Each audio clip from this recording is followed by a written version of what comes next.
with another episode of Trustless Degens. This is the show where we talk about all things in relation to the blockchain. It's pretty much insert crypto slash blockchain buzzword here. I might be coming up with a new term for this show where it's like, you don't have to trust what we say. You can go ahead and verify it yourself. It's like a play on some crypto stuff there. Yeah. I am, I believe, the only Trustless Degen, aka one of our hosts, that will be making it out this week. People got things to do this week. I'm hoping not too much of that is to do with the sentiment in general with the crypto space over the last 2 weeks. I know that can make it hard for people, and like so many things are being wiped out and whatnot. But just in response to that, like just how I'm feeling, I prepped a little video here, which I felt like gives my feel for the current situation with hosting this show for you here, and with just being here in the crypto space, regardless of what we've seen happening lately. I'm not leaving. I'm not leaving. I'm not fucking leaving!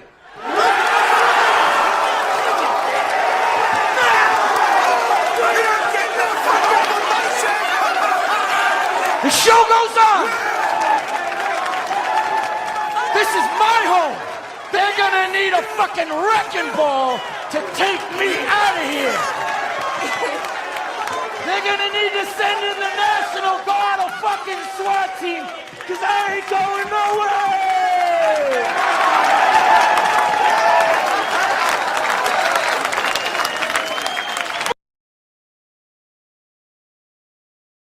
Excuse me. I feel like that was a pretty good representation of kind of how I'm feeling about the general crypto space in general right now, and with hosting this show. So thanks for bearing with me while I had that little moment. So I love that movie too, Wolf of Wall Street.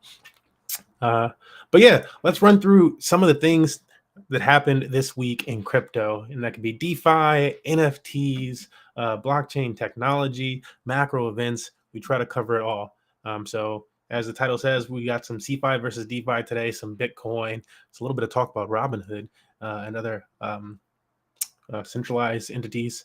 But let's just go through it. We're going to go through these articles, and I'll give my opinion on some of these as well. So let me pop those up for you. Pop it in. Boom. Can't see it. I'm just saying boom at that point to you. But there we have it. This should be. Let me see this. There it is. Cool. Yeah. So this first article that I got on screen for us is Bitcoin bull Anthony Pompliano says confidence game now over for crypto industry. And when I first read this, I mean, it sounds pretty bearish, right? And when you read it, it's also pretty bearish. It's not the best sentiment for a crypto article, but it's also not the worst. You could read this and think that Pomp has lost his will and his hope in Bitcoin, or best words want to choose, whatever. He's lost his way in terms of being a Bitcoin bull. You could initially assume, but that's not actually the case as you read the article. So Pomp basically is kind of stressing here that over the last, has it been 2 weeks, 3 weeks? It depends on how long you've been following the story. But over November, this whole FTX thing has unraveled, and it's shaken institutional investors up a bit. They want to, and just retail investors in general. People want safe investments, and when something like this happens with a company like FTX, notice I'm calling a company like FTX, then it shakes people up, and they go, okay, maybe this is not as safe as I thought it was. Maybe it's not time to invest that money. Maybe I do need to wait for a certain level of regulation to hit these markets before I feel more comfortable investing. And so that's more so what Pomp was referring to, and just saying that the general crypto crowd of folks was not taking it serious enough in that sense, where they were more so, it's another thing that happened. It's, it could happen. And part of that might be because Pomp is so deep into crypto Twitter, where, a lot of his proponents are like ETH people. If he's hearing an opposite side of something, I'd imagine, maybe he's got a different algorithm, but I'd imagine, right, in crypto Twitter, if it's not Bitcoin, then like who's the anti-you? Other people on EVM compatible chains probably. And they're saying, it's all right, and a little bit because we got DeFi still working for us, and things are working as they're supposed to be working. In I keep saying in that sense, but yeah, like that. And so yeah, if things are working the way they're supposed to be working, you still have this opportunity with all these decentralized exchanges. Well, then it's just part of the process that had been started long ago with this whole cryptocurrency thing. And kind of funny here, I'm just going to relate this to something that CZ, I guess, was quoted saying earlier this week, which was that he was advising people not to buy cryptocurrency, but to hold it. And I'm like, one side, that's funny because at least, it tickles me a little bit because it's something he has to say, kind of, right? Not going to be encouraging people to just go out there and buy cryptocurrency. That's like not what he's not trying to like show a token, basically, right? And on the other side of things, it's funny because I feel like it's almost like a head nod or like advertisement toward DeFi, because within DeFi, if you hold crypto assets, you don't have to buy them. It's like that should be like the updated version of that the cryptocurrency meme, where now it's like, yeah, what if I told you in the future you wouldn't have to buy crypto because you can just like earn it, you earn that yield. So interesting proponent there. It already exists for miners. Maybe they already got that portion of things. But yeah, Anthony Pompliano on this. He does also mention that he believes that Bitcoin will rise from the ashes, but this does put a bit of a damper on the general cryptocurrency market. So going to move on forward to our next article today, which is, on one side we have a little pessimistic Bitcoin situation, and on the other side we have a surge. So things going a little bit bullish after Elon Musk makes a statement, most likely on Twitter. I honestly just took this one for headline title, and we should read through this a little bit more so. But this is part of the show where you gotta, do your own research. Yeah, looking through it. Yeah, Twitter, of course. Yeah, it just felt that way, and I'm like, the more important thing is that, or more important takeaway that I wanted to do, at least with this type of story, was that in this case, the market was still able to be manipulated. Maybe that's not the best word for it. Shifted, influenced. There we go. Influenced in some degree by the words of Elon Musk, as we've seen in the past. And to me, that means like there's some institutional, or not institutional, like retail investors maybe still in the market. Maybe that was a test. Maybe it was a brain test. I don't know. But it means like there's some retail in there, or at least people that are trading off of retail sentiment.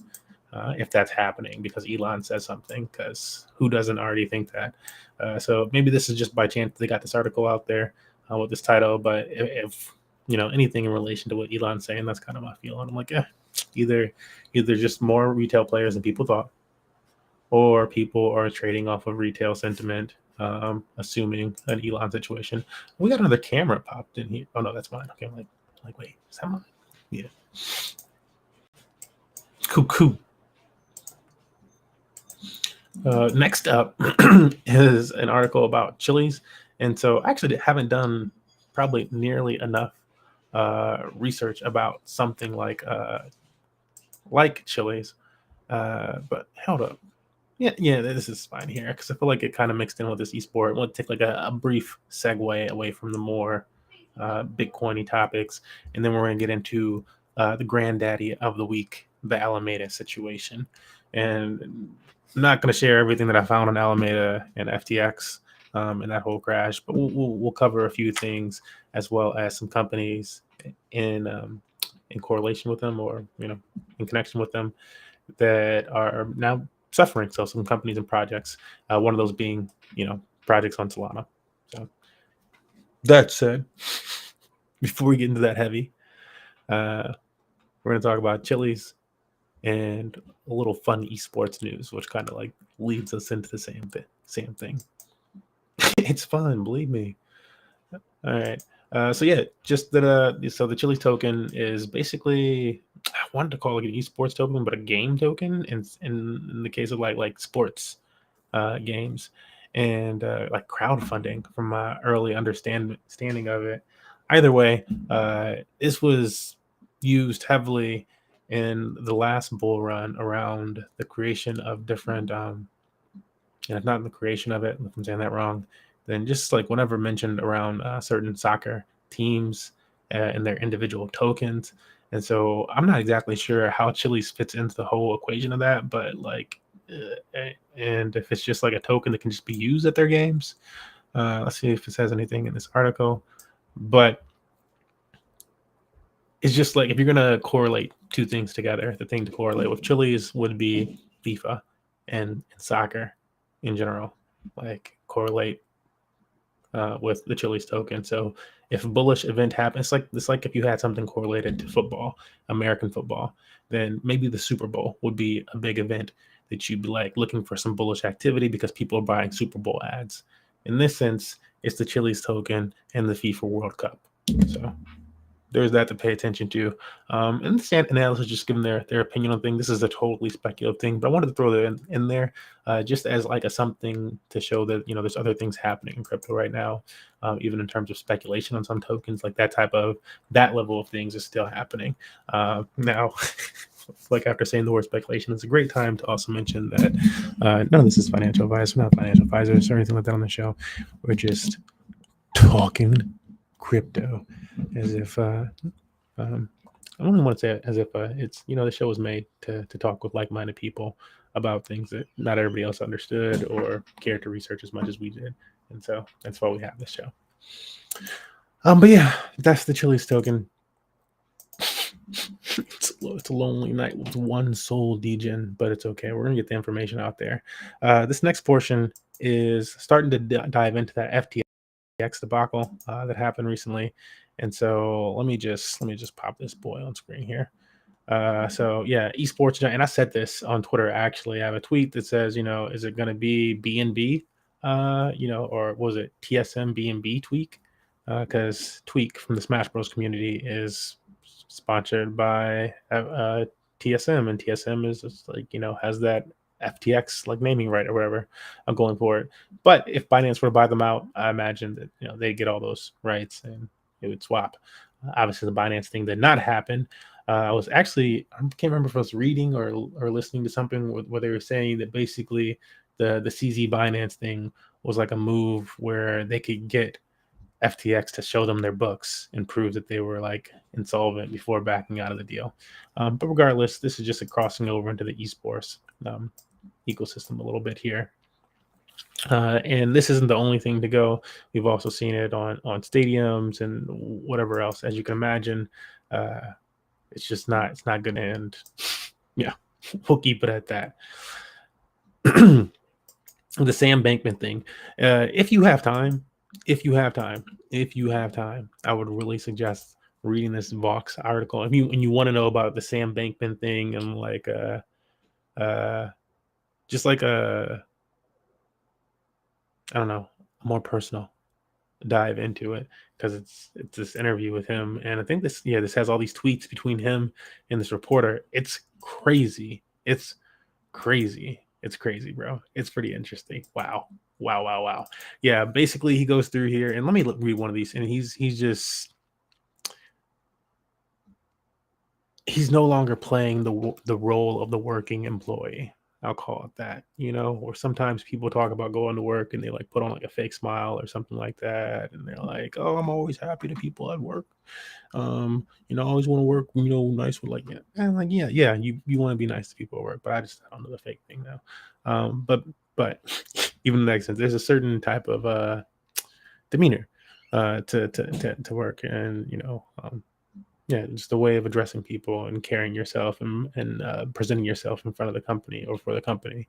And that's all been stripped away from Sam at this point, from the tweets that he's sending out, and then from this DM conversation that we got here from this Vox blog article. Let's read this first part. You said a lot of stuff about you wanted to make regulations just good ones. Was that pretty much just PR too? Just to give you a little flavor of the direction of this whole thing and how this has been going. There is no one really out there making sure good things happen and bad things don't. Usually they're only toggle do more or do less.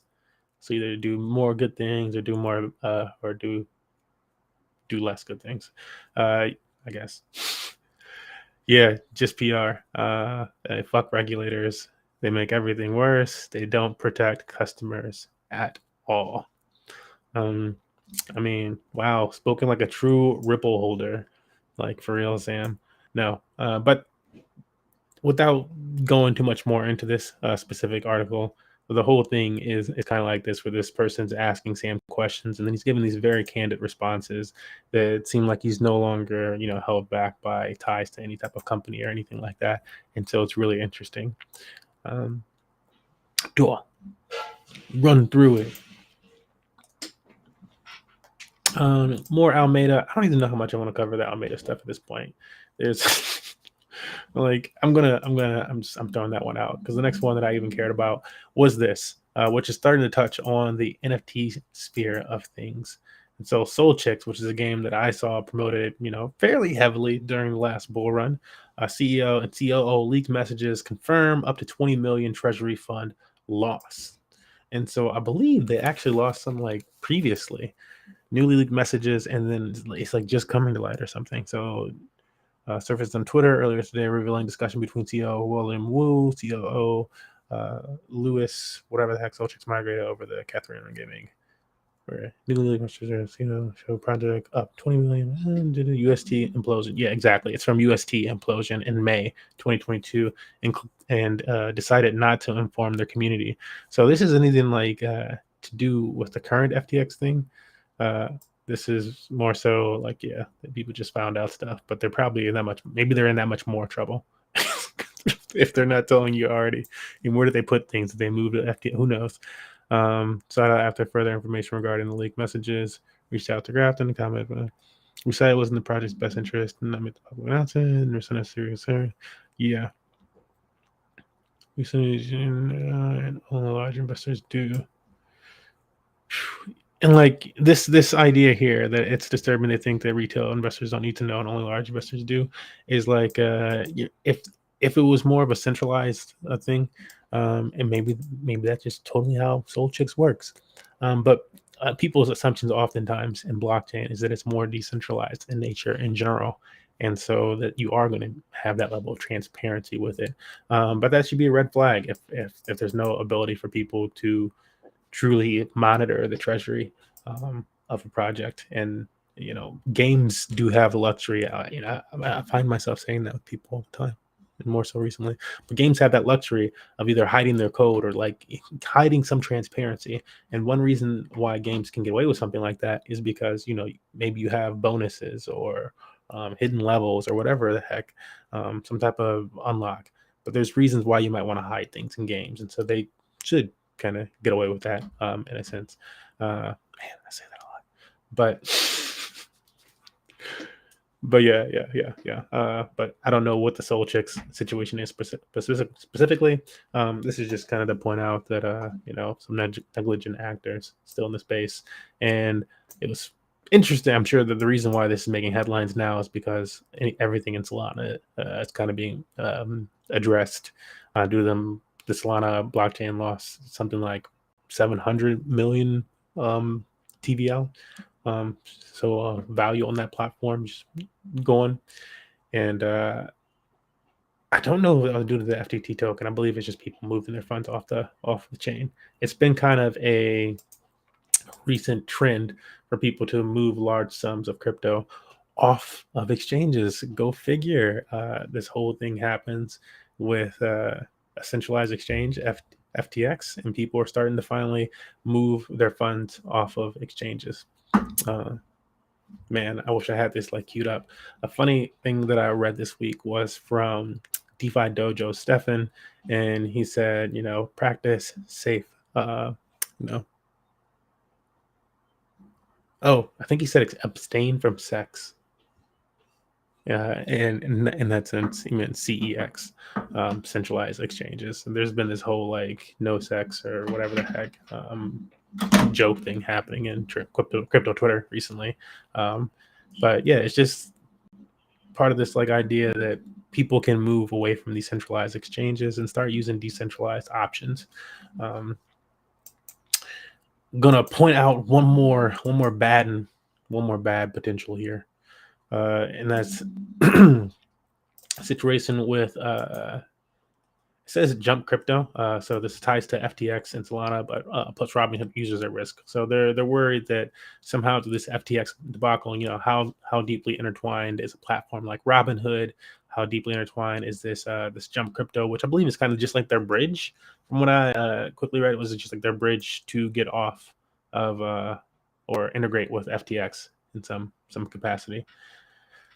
Robinhood, yes. Let me try to find that for you. Downgraded Robinhood to natural.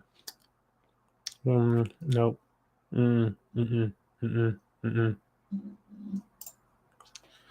Here we go. This is probably some good reads about this. Jump Crypto supported FTX, Luna, and Solana before Robinhood. That's a bad track record so far. Like, you of all blockchains, if you're going to use an onboard ramp to cryptocurrency, honestly, I prefer Cash App to Robinhood, bro. I don't know, because I don't think you can transfer your stuff off of Robinhood. Cash App at least lets you do that, and that's thanks to Jack Dorsey. Like, shout out. Luna, FTX, jumping in SMC crypto exchange FTX, as well as his crypto trading firm Alameda, were consistent. Trading 94%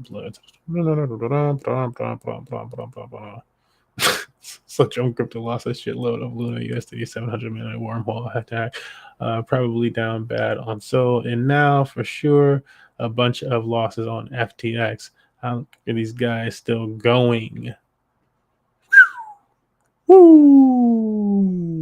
Yeah, interesting. They're going to create a second validator and increase its network throughput. The effort became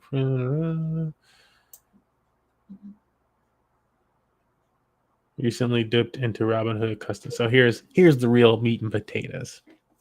Number, they would have come across 320 million in ETH at time when it was making bets on other assets that would have been ill-advised. Unconfirmed rumors are now circulating that it could have secretly dipped into Robinhood customer assets. Within that, should also say, some of these companies do have insurance, and even in the FTX situation, when I was doing some recent reading with it, they were saying that they might be able to recover. Was saying this, I believe that they might be able to cover up to 50% of customer assets, and so nobody wants to take a 50% loss. Nobody, especially not in a down market. It's already down like 95, 50%. Like, that's just like killer. Imagine if it goes down more and you already got cut in half. That's like woof.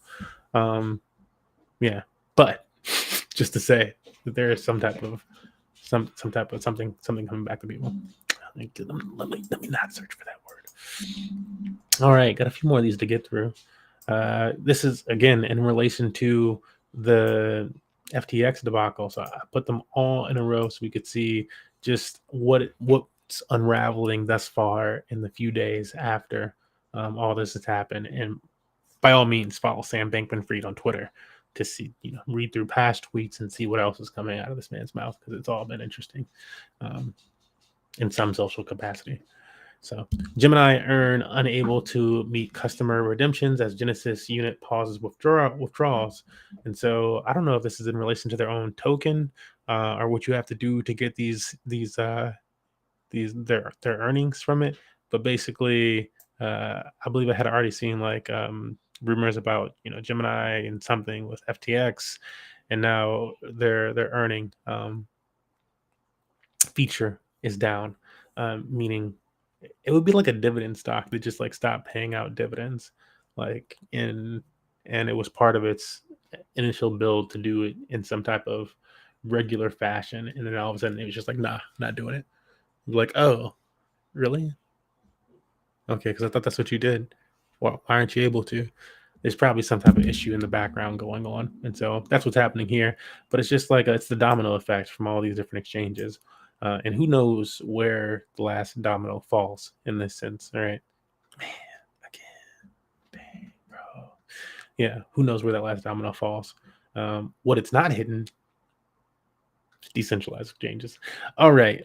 Before I get into some other fun talk, we got this little article here from former Kraken CEO. And I like the team of Kraken as far as I don't use Kraken. I think when I first got into crypto, it was like it cost too much or something. Like I had to like spend a certain amount of money. And like again, my first money made in crypto was like $20 from like writing an article. Like I spent no money, no money. But yeah, I think they like was like 900. I don't know. It was like a lot of money. It was like more. It just seemed too serious or something. Something was off. It was not as easy as Coinbase. That's for dang sure. So, anyways, I like them. Their personality and the transparency between their C-suite, so their CEO, COO, or whoever it is, and communicating with crypto Twitter and just the general public. Seem to be very transparent. They've been telling people to get their funds off of exchanges for a while. They like said this like I feel like it was earlier this year. Like somebody needs to find that. Like dude was like, yeah, actually, you should move that stuff to self custody. Okay, Kraken CEO, and like it was being, it was weird just because the guy runs an exchange, and so you want people to use your exchange and have funds on your exchange, but at the same time, he was like, get that stuff off the exchange. If you don't need to be having it on exchange, get it off. So that was new. Anyways, Kraken CEO Jesse Powell says mainstream media complicit in FTX Ponzi. What do he mean? What do he mean? How is mainstream media complicit? By this, he means that, like, for instance, I was watching this video and they were featuring Anthony Pompliano, and the guy's like, yeah, some people are blaming you for this stuff. And for those that don't know, Pomp runs a Pomp podcast and also a Lunch Money podcast that he runs with his wife. And they were sponsored by BlockFi. So he had these BlockFi ads in there. And so in this case, people trust Pomp, early Bitcoin OG, Facebook exec, all this stuff. And so people trust them with their like, okay, he's gonna make wiser choices. He's not really into the crazy degen stuff that's just gonna lose you all your money. But the thing is, folks, there's some of that crazy degen stuff that's just not going to lose you all your money. It's proven so far, has proven itself that it's not going to lose you all your money to the same type of degree as like a Bitcoin or Ethereum, and knowing what they are, how they work, how they function, and there being no other issues with them. The Uniswaps of the world, the MakerDAOs of the world, the Aves of the world, these seem to be projects that just, there's like nothing shaking them. Nothing shaking them. Like, and there's DeFi projects out there that actually do some of this stuff. And so I think this is more so what they're referring to. I actually already read it. So, but let me see if I can find a statement from this, because I need to start highlighting them in here. Former CEO accuses the paper of being too sympathetic to Bankman-Fried while attacking others in the industry. And yeah, it's kind of like what I said, like those influencers they're not going to promote like pancake swap, that sounds silly. And it's like, Uniswap, that sounds silly. Use BlockFi instead. Use Celsius instead. Like, just ignore all the technology taking place on it. If you talk about Ethereum, but you're going to ignore what Ethereum is actually doing as a technology, is a disservice to your audience. In my opinion, you're not actually educating your audience then.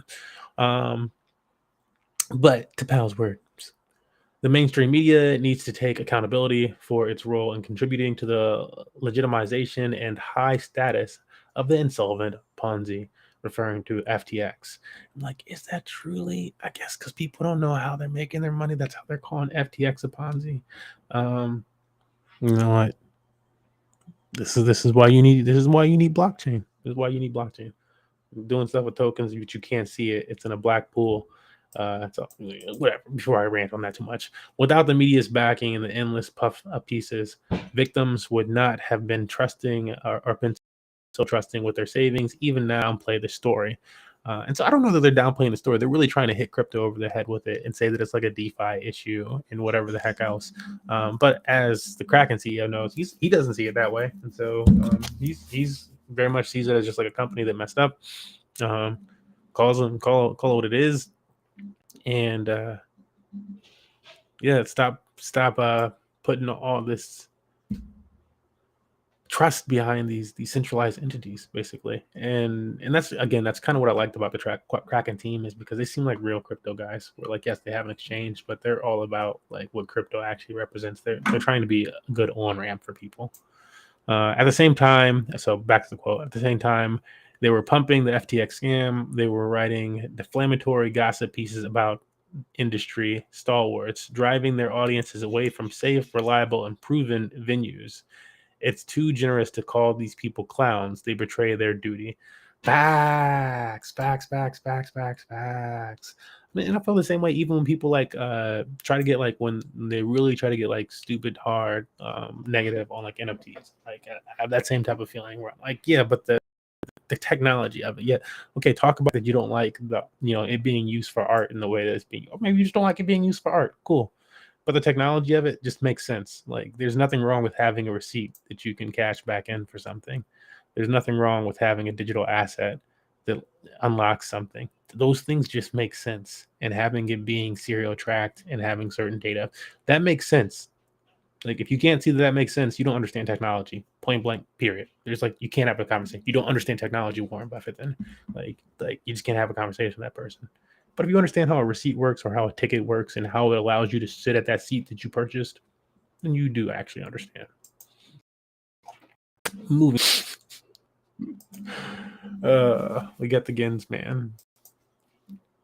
Mr. Gens, like he makes an appearance on the show. Like I gotta get like a some type of meme thing and do like a like oh Gary makes an appearance on the show because we talk about Gary like every week. Something the Gary is involved with. SEC enforcement remains focused on crypto. Chair Gary Gensler says he's impressed with enforcement results. And so this just goes through the SEC and sets them like it's a more of a positive light thing. Well, in Gary's eye, for what the SEC has accomplished this year. And what do I mean by accomplishments? That's basically getting money from people saying that you had some type of negative project. It was a fraud or whatever the heck, and or it was a security, and you owe us money. So that's basically what this article goes through. Continue. Like, where is the part where they list all the different? Okay, down here. Staff across the SEC's Division of Enforcement also continue to investigate potential crypto-related misconduct, leading to several significant enforcement actions and regulated described. They included charges against BlockFi Lending LLC. We just talked about BlockFi with FTX. Charges against 11 individuals for their alleged roles in crypto Ponzi scheme forsage. I think like that included like maybe like a Logan Paul, but like there were some like celebrities and stuff like that. And insider trading charges against former Coinbase product manager Sean Wahi and his associates. So that was also breaking news when that kind of happened. And I think we covered that. I think we covered that on Trustless Degens. Gensler is often criticized for his enforcement-centric approach to regulating the crypto industry following the collapse of the crypto exchange. A growing number of lawmakers have called for the SEC to tighten crypto oversight. The SEC chief said the crypto field is significantly non-compliant. That was the part. That's why I kept reading, because that's what I wanted to get to, which was where Gary said that the crypto industry was significantly non-compliant. Now, some blockchain people that are, I would say, your gung-ho blockchain in this case, are going to hear that and have their own opinion. We both have our own opinions, but they're going to hear that and they're going to have their opinion that, yeah, they're not compliant because it's the blockchain and this and that, blah, blah, blah, blah, blah. And like, sure. I say sure, but it's like, it's not even that I have like an opposite opinion, like a disagreeing opinion of that. Basically, let me get into, let me not even like storyize this, make it into a story. Basically, how I'm feeling about this situation with Gary's significantly non-compliant thing about crypto or blockchain projects is that some of them are built to be decentralized entities. If it's built to be a DAO or a decentralized entity and it's truly accomplishing that in some type of way, or the way they formulate it themselves and they're as hands-off as possible and a community is actually running it, or open source code or whatever is running it, and then you're like, oh, why aren't you guys stepping somebody up to be compliant? Because it's not made to be that. It's actually trying to step outside of what you have constructed, or these other people have constructed in the last 100 years or so as a financial system. But it's trying to step outside of that. And so, yeah, that portion is not going to comply. What is going to comply, Gary, is companies like FTX. That's where you get that regulation from. But like some of these like protocols and stuff like that that are actually trying to aim to be decentralized, that's not. No, like the code is what, like, the code is what what needs to be verified, or get some type of government agency. If the SEC really cared about these decentralized exchange options and whatnot, and they want to make sure those ones are safe too, and they would like have like a top notch um, auditing firm basically that lets people know, like make a government website that does auditing of different cryptocurrency projects, let people know the risk involved with certain ones, and just make that transparent for people. Why not make some tools or something and make, actually do something better for people? If you're having that hard of a time getting to it, well, then make it obvious to people the same way that you would do for, like, political campaigning or something. Put that information in front of people though, but we're not doing that. And maybe they haven't hasn't crossed their mind. They are playing the catch up game on crypto, so maybe it just hasn't crossed their mind. But when I hear something like that, significantly non-compliant, like most of these crypto exchanges actually seem to be pretty compliant. Most crypto exchanges, the centralized ones, seem to be pretty compliant. And AMM, a decentralized exchange, it's an AMM, is not going to be compliant. That doesn't make sense. It doesn't make sense. It doesn't make sense. So no, that one's that one's not going to be. But yeah, and I feel like maybe he's still trying to fight that battle, or that's just like the excuses they're giving. Who knows? But that's been Gary's moment of the week. I really got to get that now. I got to get that clip that's like Gary or something. I don't know. We'll find different Garys. Moving on. Better look buttering. I feel like I should put something in here that's a little negative DeFi-y. Vitalik Buterin sounds, and I have no idea if it's saying his name right, sounds warning over risk of DeFi. And so it's not that, reading this, oh my goodness, that was a super negative title, Smurf. Yeah, but it's not, you got to read past titles to really get anything. That's why I even, like, when I don't read the full article and I put it in here, I mention it because you should read the full article. But here, all he's really saying, as negative as that sounds, well, warning over risk of DeFi. There are risks. There are risks with cryptocurrency and DeFi, and most of the time it's smart contract risk. Kind of like we've had these bridge hacks and stuff. These are smart contract risks where you want things to be audited. You want to use efficient code. You want to use best practices. All this stuff. You want to be as safe as possible because the smart contract is this, and that's why the saying is don't trust, verify, because you can verify these smart contracts since they're open source or an open code, and just like make sure that it all looks good. You can be the auditor. The public can be the auditor. So if you have enough auditors, then there shouldn't be a reason for something to just go amiss. The issue comes across when everybody's not educated enough to be able to point out these issues, which is back to my point of being like, well, if the SEC wanted to help, one way they could do this is by creating an auditing firm. Why doesn't the SEC have a blockchain auditing firm that just audits all crypto projects as they're coming out? Doesn't matter if it's degen as heck or not. Just give us some type of idea. That would be more useful than what they're doing. I don't know. Pay me some millions of dollars to make that because y'all got the money. Moving forward. I don't know anything will happen to why DeFi is in dire straits. I forgot how this one even cloth this or claim this. But this is another article that had a kind of negative title on it. And then as I read through the article, it wasn't really negative about DeFi. It was like, oh, it's in dire straits because this and that. And actually, they were saying that the token prices in DeFi, and this is not in I'm going to rebuttal that in a second, but they were saying that the token prices in DeFi, the earnings from some of these tokens was down, and that's because Ethereum was down. And so if Ethereum was down, then the tokens would also be down in correlation to Ethereum. Everything goes down when Ethereum slides down. And so then those earnings were diminished, right?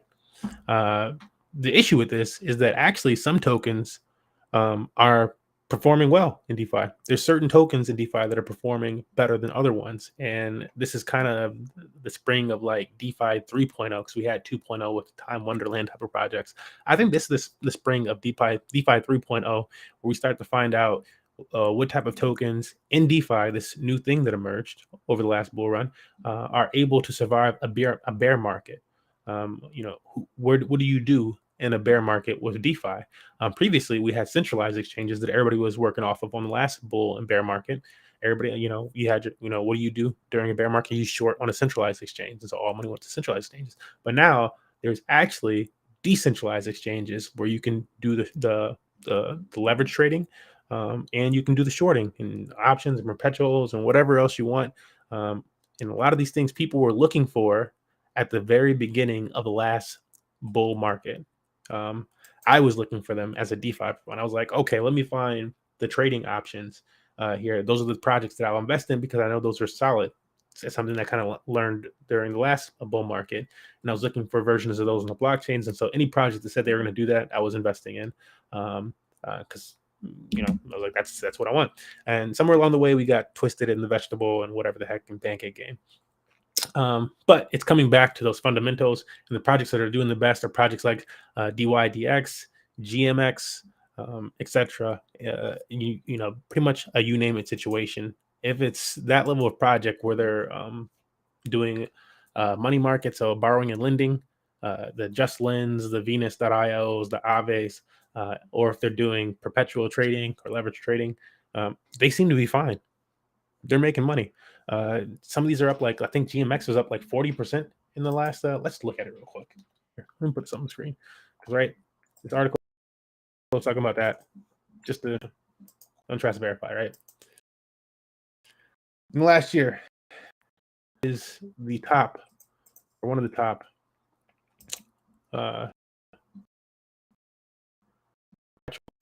doing 6%. It's worth up more than that, but 6%, 14% a week, 7%. What we got for? I don't know what DYDX is actually, but let's check out DYDX. But up. If Ethereum is down, that one is up. Oof, DYDX actually got smacked, but they're at 43% in the month. And I was reading stuff about them specifically, and it seemed like all these people leaving centralized exchanges were maybe increasing the flows over here.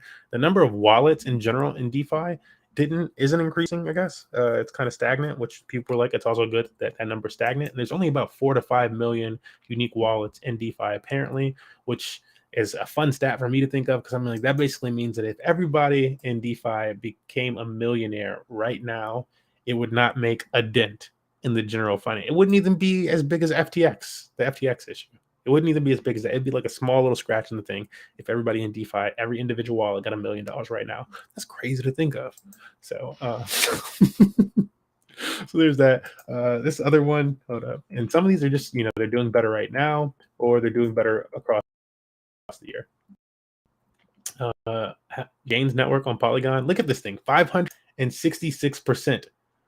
This is another perpetual. This is like so I don't use DYDX, and like when I looked at it, when I go to it, it like asks me weird questions like oh, you forgot to enter your key or something like that. I'm like, nah, bro, get out of here. So maybe other people are feeling that same way, but whatever, it's doing better recently as one of these options. And then again, GMX up like that 7%. This one's up 500% in the year. It's these decentralized exchanges that are doing well. I bet even, I don't know, I'm gonna say, I bet even Uniswap would be doing better right now. Like, it's not gonna be doing great over the year, but how's it doing in the last like month or two?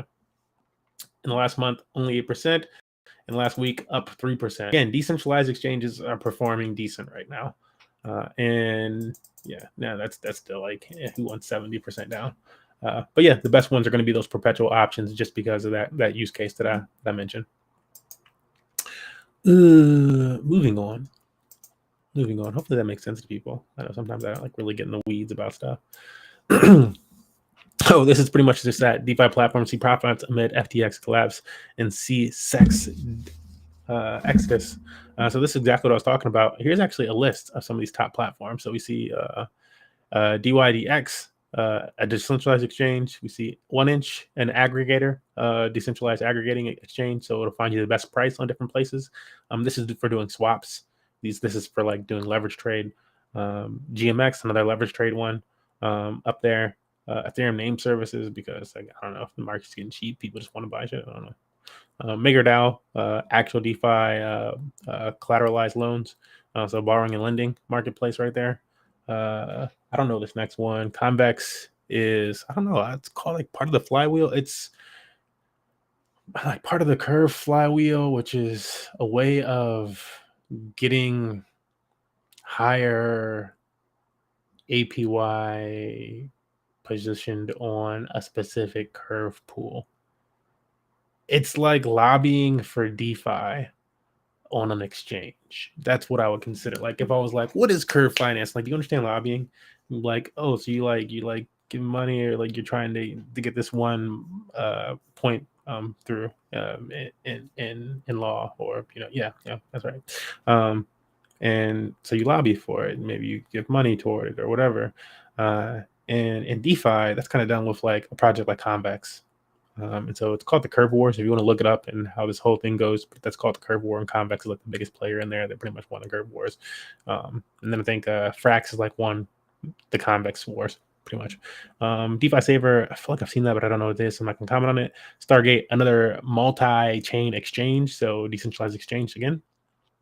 At that point, it should be pretty obvious. Decentralized exchanges are winning the game, and we kind of already said that. So moving forward. Why traders should keep an eye on DYDX. This was kind of formulating that opinion that I just spoke on before, but they're just speculating on some DYDX here, and after screw DYDX. So I don't like their interface. I'm gonna point blank. I don't know. Maybe I should I don't want to click anything on that website when they're asking me like, yo, give us this key or something. Like, no. Anyways, moving into the more technical side of today, or maybe it's not even that technical, but we're just going to cover some new projects, and then I'm going to share potential airdrops out, which has been talked about for about a year or so now. So don't hold your breath on it. But regardless, we'll jump into this first thing. Boom. I just thought this was cool. This is called BinDAO, Web3 Data Liquidity. What do it mean? Okay, this little study session right here pretty much wraps it up that much better. Use your NFTs as collateral to borrow ETH or deposit your ETH and earn yields instantly. So two sides of this equation.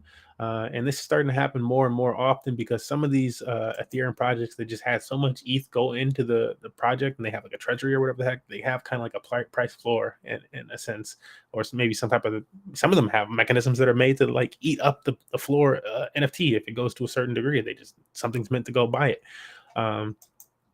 Regardless, they're starting to get floors, and so they're using them as collateral in some of these new protocols that we're seeing. So if you have an NFT and you want to be able to risk it for some liquid, you can use something like BinDAO.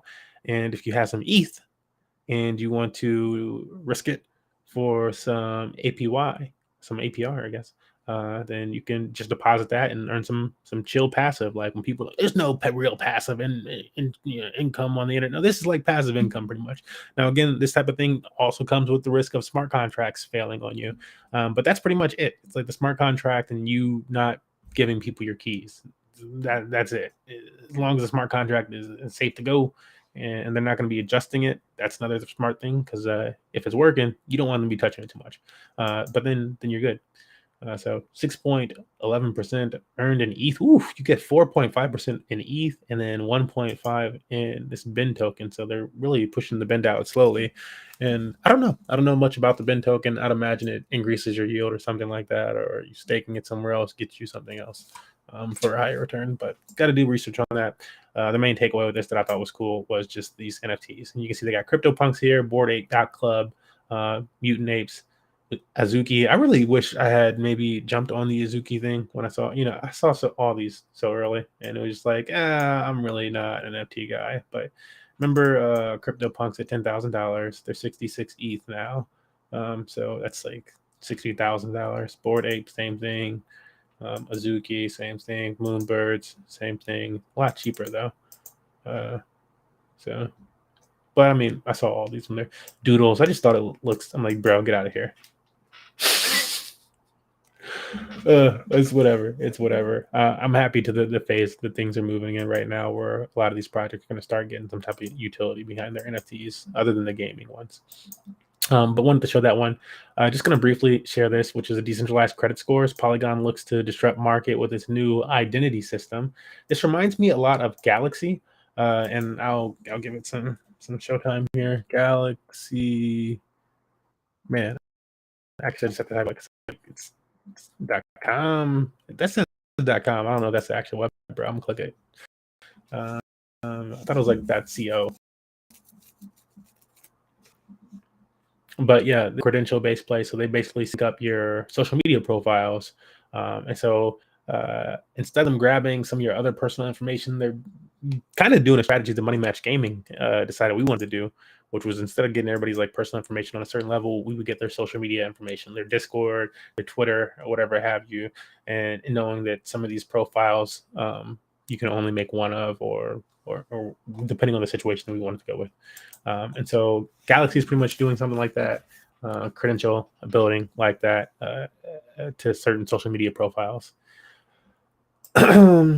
And I like the idea of a Galaxy thing more so than this Polygon credit score. Like the credit score thing, maybe it's good, but I don't know why quite honestly, it's new to me. I don't know why you would do that versus some of these smart contracts and the way that they already handle leverage abilities. Is that not more dangerous to the user? I'd be a great person to ask questions with. You know, if one of these guys has a thing. I don't know. It makes me have questions. This whole thing makes me have questions, and then inserting like actual user information is kind of sketchy to me still. So this thing does say that though they are taking user information, it's like here, where is the part? It's like hashed out or something. The ID is linked to documents such as a passport or driver's license, sketch, to confirm the user's true identity. But then it gets better. This information is then cryptographically secured on the blockchain using a hash function that obscures the data he added. So like my problem is like I don't know a bunch about hash functions, stuff like that. I had to read up on that, see how hard it is to decrypt. I guess it would be one of those, and read all the information. But that's my holdback at that point. It's like, that still sounds scary. But maybe it's not that bad. Maybe it sounds like a cool option of doing things. I have to do my own research to believe in something like this more so, because it doesn't sound like a bad option for how to get that information on there if only certain things can read it. The problem then becomes if only certain things can read it and you make something else that can read it, and you can't read it, but you make something that can read it, and that thing does something with it regardless, then that's no bueno. And so the fact that I even thought of that in like a few minutes is scary. More cool stuff to wrap up tonight. This is Nike project. Nike .swoosh is now live. Basically, Nike is going to be educating people on Web3, digital collectibles, Web3, and who knows what else, blockchain. But Nike is trying to get their audience educated. And so they started this new platform called .swoosh. And I went and checked it out. It's kind of cool looking. There's not really much you can do. I don't think there's like anything in there right now. There was not much in there. Let me click on this and see if we can get you a swoosh. Other than like, you know, like general like, oh, this whoosh, blah blah blah blah blah, that's whoosh.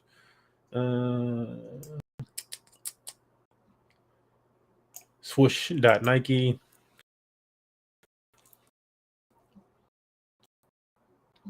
Join us 11/8. Oh, so maybe I was just early. 11/18. That does happen too. That is the home for Nike's virtual creations. Join us 11/18. How it works. Swoosh is a new community experience designed to give you the opportunity to co-create and the future of Nike and stuff like that too. I imagine they're going to give people the ability to make different shoes and stuff like that, and the best shoes are going to be taken, made into NFT collectibles. The person gets some royalties, etc. In that sense, they teach people how they can contribute to Nike on a larger scale with NFTs. That's what I'm envisioning. They didn't really say all that, but that's, come on, create, collect, trade, and flex. And a trend recently with a lot of these platforms has been to exclude the name NFT when talking about things like this. It can be called a digital collectible or just a collectible in general or whatever. But leaving out the fact that it's an NFT, since it's been given such a negative stigma, has actually worked for a lot of these companies that are still just calling these projects or products digital collectibles, and people are buying them and the rights to them, etc., holding them however they, in a custodial manner, and they don't know that they're actually using NFTs. That's how stupid the fight against NFTs has gotten. That's so silly. It's like somebody makes an anti-air campaign. It's like air is bad, and people are like, I'm gonna start holding my breath, bro. I'm not breathing no more. And it's like, that's not good for you, bro. And it's like, we'll call it something else. Well, it's just oxygen. Oh, so as long as I don't know that the fucking air is oxygen, I'm good to go. Like, I don't know. It's like that level of like stupidity to me. What are key virtual creations? They still don't even say it in this portion. They know what the heck they're doing. Their virtual creations will also unlock benefits. And I think part of the reason why they're not saying it is because, like, initially, you're probably not creating an NFT initially. It's probably only the ones that are selected from this stuff, but they make some type of social platform. You can make a platform now. You're Nike, taking all these submissions and stuff like that, which is ideas that I've been talking. This is why I like blockchain to begin with, because I had that idea for like film companies and stuff. Like, you can take in all these ideas for a film, take them all in publicly, and then make the best script possible using all the fans' opinions. Don't just oh, we got a room full of people and these are the best people. They don't ever even they don't even like the thing. They've seen it 2 times, 4 times, whatever, because they are now paid to see it, but they don't really like it. They don't obsess about some of the ideas of it. Whatever. Let me not get in on it. Check it out. Squish.Nike. Last thing here.